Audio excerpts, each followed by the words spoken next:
So imagine building an empire so powerful, it spans continents, it possesses this massive treasury, and it basically boasts a virtually undefeated army. Right, the dream scenario for any ruler. Yeah, exactly. But now, imagine knowing that the very genius you use to build that incredible structure, well, that's exactly what will destroy it the second you walk away. Oh, it's the ultimate historical paradox, really. I mean, you look at a collapsed empire and you naturally want to find the proximate cause, right? Like the invading army or some sudden economic crash. Exactly. You look for the immediate match that lit the powder keg. But sometimes, well, sometimes the blueprint for the collapse was actually drawn up by the empire's greatest champion. And that is exactly what we are unpacking today. We are taking a really fascinating, honestly kind of contradictory piece of history and breaking down the mechanics of how it actually worked. It's a great topic. Because today we are stepping into the 11th century to look at the Byzantine Empire. And if you are the kind of person who loves seeing how a single policy decision can just, ripple across decades and bring a whole superpower to its knees, you are going to love this deep dive. We really do have an incredibly rich set of sources to guide us through this one, too. We do, yeah. We are pulling from a highly detailed academic lecture from the Department of Philology at the University of Patras. And this gives us the bedrock, really, the hard dates, the military maneuvers, the specific legislative policies of the early 11th century. But dates and policies only tell half the story, right? I mean, to figure out the why, we are synthesizing that university lecture with this phenomenal, widely debated thread from the Rask historians community on Reddit. Right, because those historians are providing the modern analytical perspective on what all those, dry academic facts actually meant for the people living through them. Exactly. So our mission today is to answer the core question raised in that Reddit thread. Did the Byzantine Empire's most terrifying, successful military emperor, a man known to history as Basil II, or the Bulgar Slayer? Quite a nickname. Right. Did he actually architect the spectacular, catastrophic decline of his own empire? Well, to even entertain that accusation, I mean, to claim a nation's greatest hero was the author of its demise, we really first have to witness the sheer scale of the meteoric rise. We have to look at what he built. Exactly. We have to look at what Basil was actually building from the ground up. Okay, let's unpack this. We drop into our timeline in the year 976.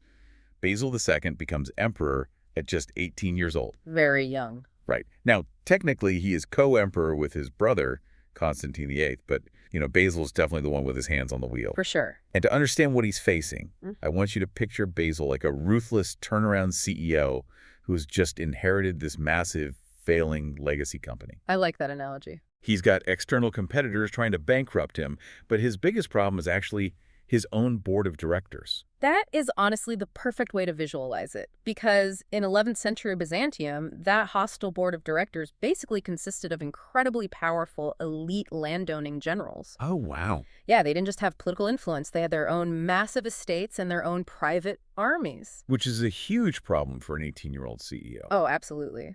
In 979, Basil faces a massive rebellion led by a general named Bardas, and he barely survives that, only to face another colossal uprising in 987 by Bardas Phocas. So these aren't just, people holding protest signs outside the palace. No. These are existential, violent threats to his life and his throne. And while he is desperately trying to put out these internal fires, the external competitors just smell blood in the water. Specifically, Samuel of Bulgaria. Right. Samuel is this incredibly aggressive leader who is just ruthlessly expanding his territory while Byzantium is distracted with all these civil wars. I mean, he takes over massive parts of Macedonia and Thessaly. Taking advantage of the chaos. Exactly.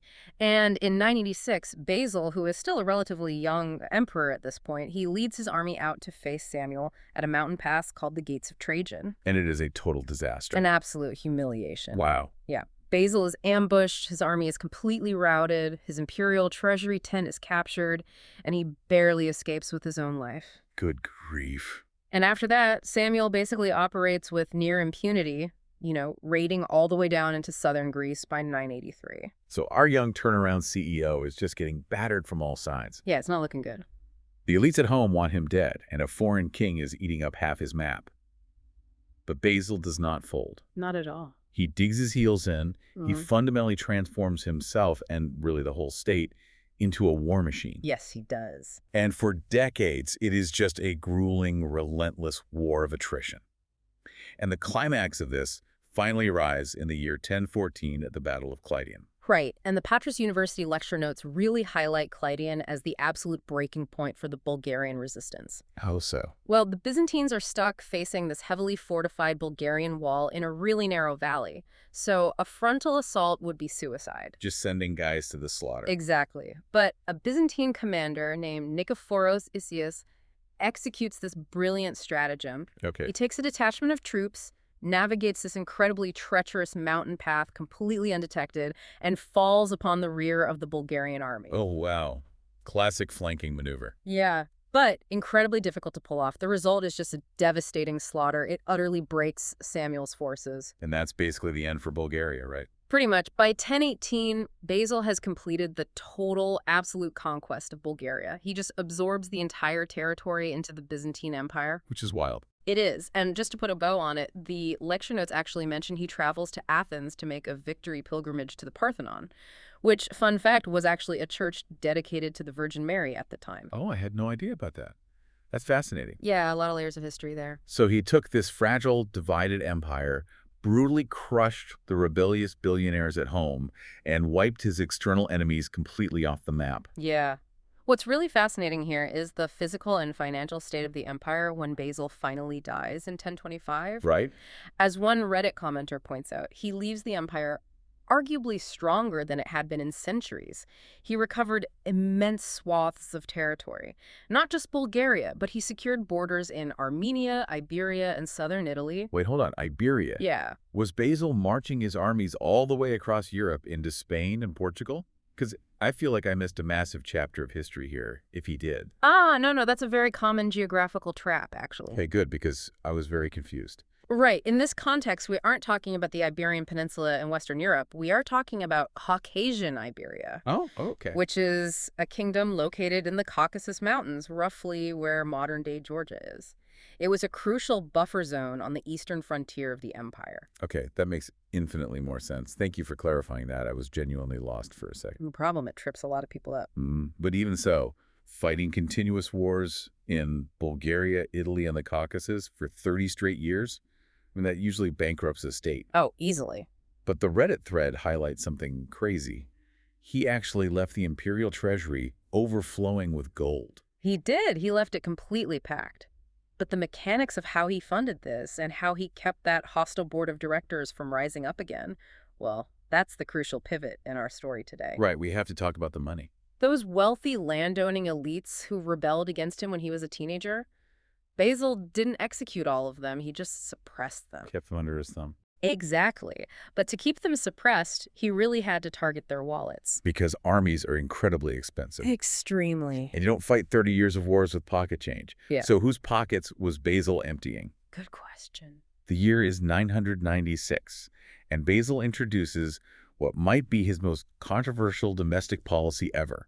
It's a radical new law called the unintentionally. Which translates to the solidarity tax. Right. And the mechanics of this tax were literally designed to completely upend the social order. The unintentionally legally forced the extremely wealthy elite landowners to pay the tax arrears of their poorer neighbors. Think about that for a second. Yeah. Just imagine you are a multi-billionaire today, and the government passes a law saying that if the guy living in a small house down the street from your mansion goes bankrupt and can't pay his taxes, well, the IRS is just going to automatically deduct his tax bill from your bank account. It's wild to think about. It was a shocking, infuriating piece of legislation to the aristocratic class. It directly punished them for the poverty of others and drained the wealth that they used to fund their private armies. Here's where it gets really interesting, though. Looking at this, I have to push back on Basil just a bit. Okay, let's hear it. Was this wealth tax just him being deeply petty? I mean, he spent his youth nearly getting overthrown by rich guys with private armies. Was the solidarity tax just him holding a grudge, or was there an actual structural mechanism at play here? It's a fair question.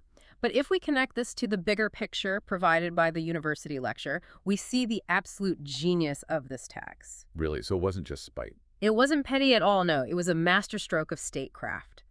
But to understand why, you have to understand the daily reality of the Byzantine military. Okay, lay it on me. It was not just a massive army of hired mercenaries. Its core strength relied heavily on the stratiotai. The Stratiotai, right? Yes, the stratiotai were small, independent farmer soldiers. Wait, these are regular men who own a modest plot of land out in the provinces. They farm it to feed their families, and in exchange for that land, they provide military service and pay regular taxes to Constantinople. Precisely.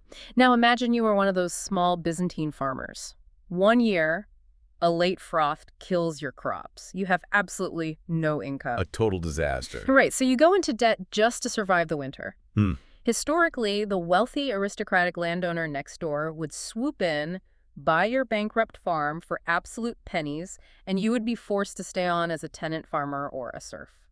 Which sounds like just standard, brutal, medieval capitalism. Pretty much. But why does the emperor care if the land changes hands? The farm is still there.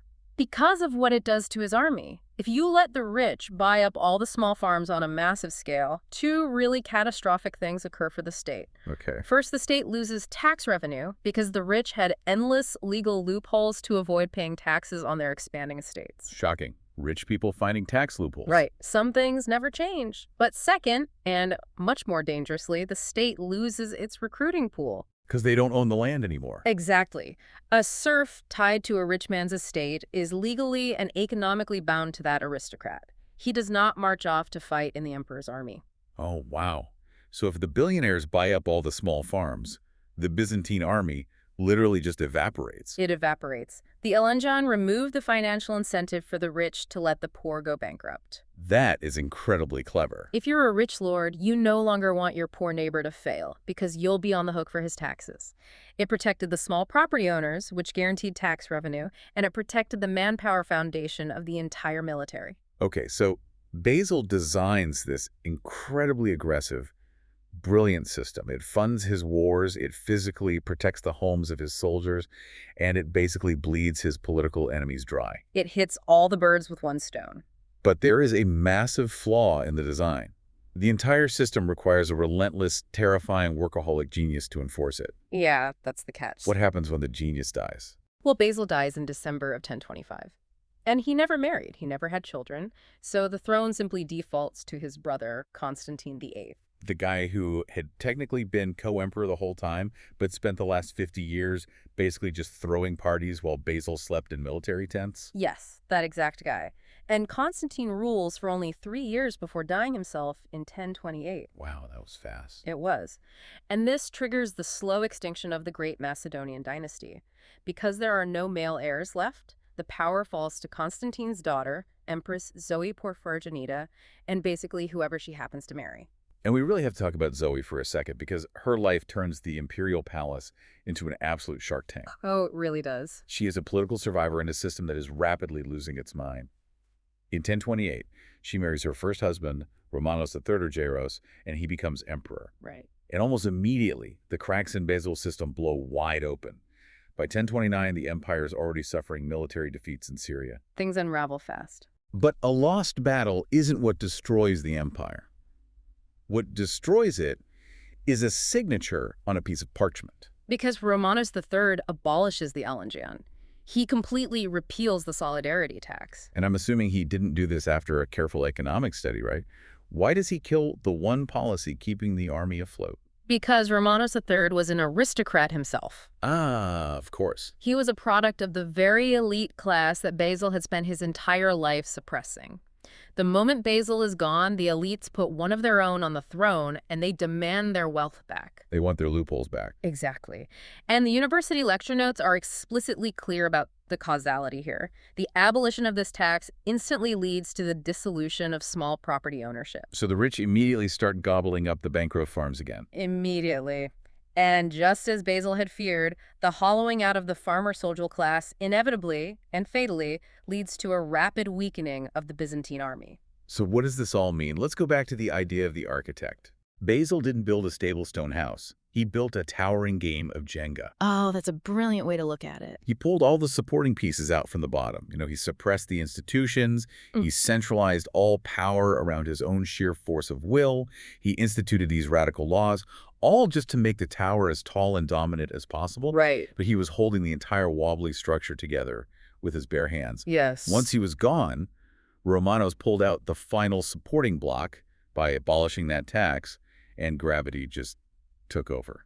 That Jenga analogy perfectly mirrors the consensus from the Ask Historians Reddit thread, actually. Really? Yeah, the commenter noted that Basil's massive successes entirely bypassed institutional reform. He relied on his personal brilliance rather than creating a resilient bureaucracy that could survive a weak successor. And because there are no resilient institutions, the empire descends into a level of paranoia and chaos that is, frankly, hard to believe. It gets very dark. The center is so weak that political violence becomes the only way to operate. In 1034, Emperor Romanos III is murdered in his bath. What a way to go. Right. The sources say he was drowned by agents of a powerful court eunuch named John the Orphan of Trophos, with the active consent of Empress Zoe herself. Yep. Zoe then marries Michael IV, who takes the throne. But the fundamental trust within the state is just broken at this point. Completely shattered. You now have a government in Constantinople occupied by weak, paranoid rulers who know their own military base is decaying. And when the center is paranoid, well, the periphery begins to collapse. I am still struggling to wrap my head around the paranoia, honestly. The story of General George Maniakes is the perfect example of this. Oh, Maniakes is such a tragic figure in all this. In the 1030s and 1040s, while the capital is playing musical chairs with emperors, Maniakes is out on the frontiers actually winning. Right, doing his job. He restores dominance in Syria. He famously liberates Sicily in 1043. He is a brilliant, totally loyal commander. Yeah. But the central government is so unstable that the new emperor, Constantine IX Monomachos, just fires him.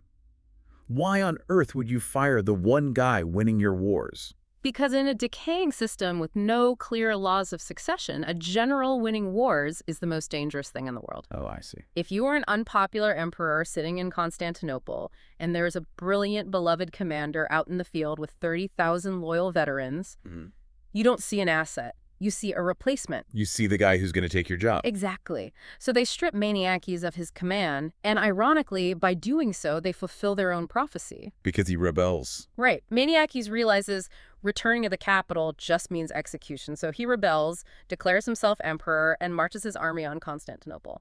And in a bizarre, totally anticlimactic twist to fate, Maniakes is randomly killed by a stray weapon in a minor skirmish before he can even reach the city. It's crazy. The empire basically barely avoids a massive civil war by pure luck. But the luck is running out everywhere else. We see Michael V try to exile his adoptive mother, Empress Zoe, which sparks a massive, violent, popular uprising in the streets of Constantinople in 1042. It's just chaos. The mob literally storms the palace and forcibly blinds Michael V. Good Lord. And while the leaders in Constantinople are tearing each other's eyes out, the external borders, which Basil had secured so firmly, just start disintegrating. They crumble. In 1041, the ruler of Dukja, which is in modern-day Montenegro, successfully fights off Byzantine forces and secures independence. Right. And then, much more terrifyingly, in 1047, the Pechenegs cross the Danube. Who exactly were the Pechenegs and why is this such a disaster? The Pechenegs were a fierce, semi-nomadic Turkic people from the Central Asian steppes. Okay. For generations, the Danube River had been the hard, impenetrable northern border of the Byzantine Empire in Europe. Like a natural wall. Exactly. So the fact that an entire nomadic federation could successfully cross the Danube and just start settling and raiding inside imperial territory, well, that proved that the frontier defenses had completely collapsed. The farmer soldiers just weren't there to stop them anymore. They all lost their land decades ago. Exactly. This raises an important question, though. Okay. Looking at all of this, the bathtub murders, the blinding of emperors, the firing of successful generals, the frontiers collapsing. How much of this can we genuinely blame on Basil II?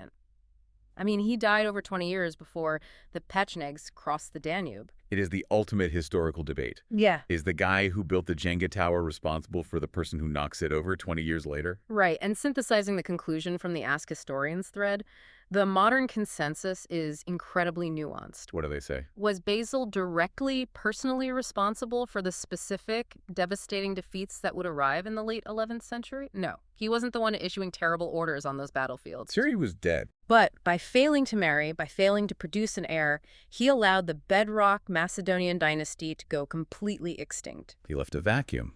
And by creating an economic and military machine that only functioned under a terrifying genius, he absolutely paved the way for the disaster. He left behind a fractured state, hollowed out by elite greed, that was completely incapable of mounting a coordinated defense against the new threats on the horizon. It's a tragic, incredible legacy, honestly. Hmm. We've looked at a man who took an empire on the brink of collapse, inherited a totally hostile board of directors, and expanded his state to its greatest heights in centuries. Truly remarkable achievements. He implemented the Legion, this brilliantly practical economic protection for his vulnerable soldiers. But because he refused to build institutions that could outlast his own life, he left behind a system so fragile that it devolved into bathtub drownings and blindings within mere decades. He saved the empire in his lifetime, but the mechanics of his rule arguably doomed it for the century that followed. And as we wrap up this deep dive, I want to leave you with a final, incredibly provocative thought to mull over. Oh, this is a good one. Look at the exact timeline of these events. Because Basil didn't have an heir, the glorious Macedonian dynasty slowly withered away until it officially died out in 1056. Right. And the Reddit historians noted that this left the Byzantine state politically hollowed out right as the terrifying military threat of the Seljuk Turks began arriving in the east. But I want you to look at what happened just 2 years prior to the dynasty's extinction. 1054, the year of the Great Schism. Right. In 1054, a papal legate from Rome walks right up to the altar of the Hagia Sophia in Constantinople and basically excommunicates the Patriarch of the Eastern Church. Unbelievable scene. And the Patriarch immediately responds by excommunicating the Pope. This is the moment the Eastern Orthodox and Western Catholic churches permanently split. And I want you to consider the sheer catastrophic tragedy of that timing. The geopolitical implications of a religious split like that are just massive. Exactly. If you alienate the Pope, you don't just lose a religious ally, you lose the political influence over every single Catholic king and knight in Western Europe. Right when you need them. Right at the exact historical second that the Byzantine military foundation finally crumbled to dust, right as their leadership collapsed with the end of their greatest dynasty, they suffered a permanent break with the West. The worst possible timing. They alienated their only potential source of reinforcements right when they were going to need them most.